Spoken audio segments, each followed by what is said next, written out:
Okay, the simplest way to think about the way migration relates to development is to think at what has happened over the centuries with people moving from the countryside into cities. And that's been a phenomenon very common in different countries as the economies changed and opportunities were made available in the cities, or maybe because younger generations for the first time had the opportunity to study and so wanted to leave perhaps agricultural work, and sometimes also for not so good reasons, say, problems with land drying out and jobs not being available anymore maybe in villages and in the countryside. And so the way cities have become the hub of economic and social development over the centuries.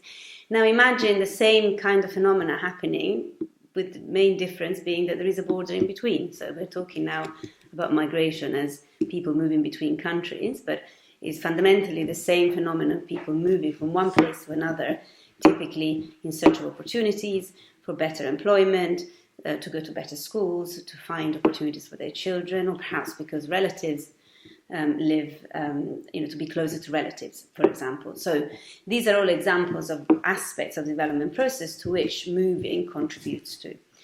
So from that perspective, migration and moving is a strategy for development, is a form of development, sometimes a choice, sometimes a necessity. And from that perspective, it's neither good or bad. It's just something that is part of human nature to make decisions to maximize the potential to achieve certain objectives. And again, typically work, family, education, better health, better lifestyles, better conditions, and generally opportunities is what people search for. So migration and development go hand in hand, and they can have an impact on one another that can be both positive or negative, depending on the circumstances and the policies and in the context where this takes place. Mm-hmm. Well, it's politically not very viable, I think, in most countries in the world.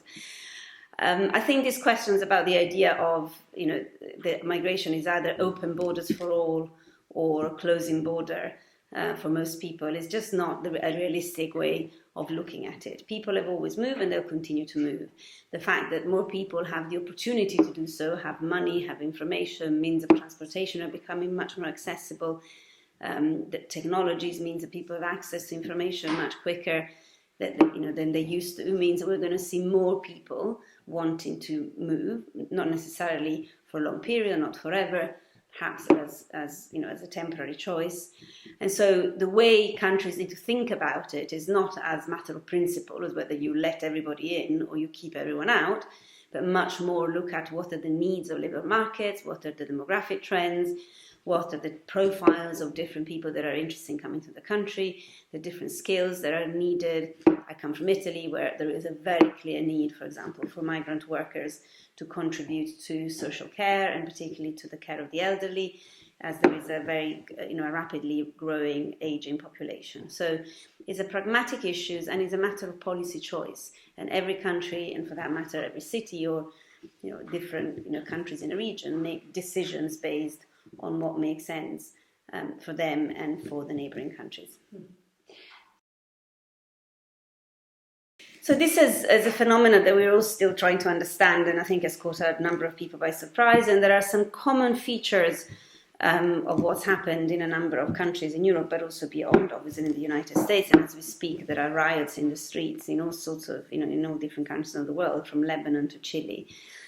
I think it's fair to say that migration has played into the politics of this unrest. This unrest has not necessarily been, to begin with, a problem of migration. I think we are looking at the failure of aspects of globalization, the fact that extreme inequality, for example, in the country where I live, in the UK, has led to the very difficult debate around the membership of the European Union. And immigration and migration has been brought in this context as a little bit of a shortcut by politicians, particularly during electoral campaigns, to say, to focus on a problem that is, that makes, that provides anxiety to people, with this idea that if only we can tackle migration and stop people coming our way, all those issues will be resolved. And that's fundamentally a lie. And it's shown itself to be a lie, because typically when some of these right-wing parties have been elected, they rarely manage to stay in power and to deliver on the promises Italy being a good example, with Salvini being quite rapidly ousted once he pushed a little bit too far on the single issue of immigration in his program of government. So I think there are lots of we are observing changes in and unrest in different parts of the world. I think in some cases immigration debate has played into it. In the main has been a choice of politicians to fuel the anxieties that people legitimately have, particularly when the phenomena of so-called irregular migration and people coming without any sense of this being a regulated and controlled system happens to be the case in a number of places.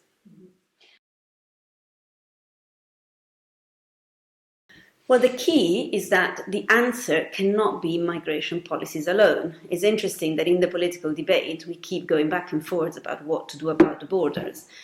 It's been fascinating in the UK to see this determination to end the free movement of migrants from Europe, whether to let boats dock in ports in Italy, and so on and so forth.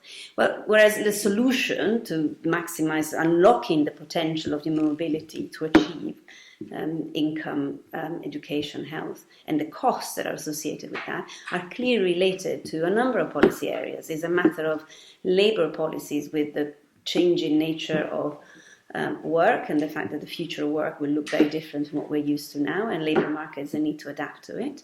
And part of that is a different way of thinking about attracting talents from different parts of the world.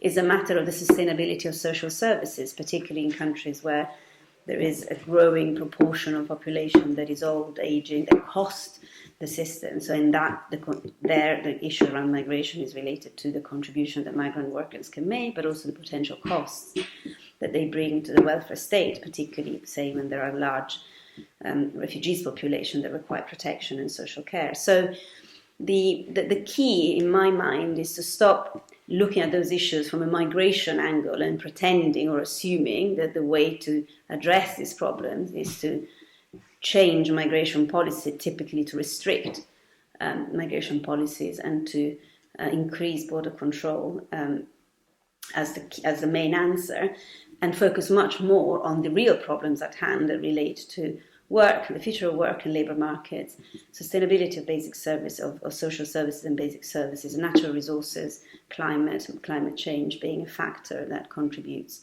to human mobility, another critical area that matter for the future of humanity, of which migration is a strategy to achieve change, if only we get our head around it in much more pragmatic and less ideological and politically driven ways.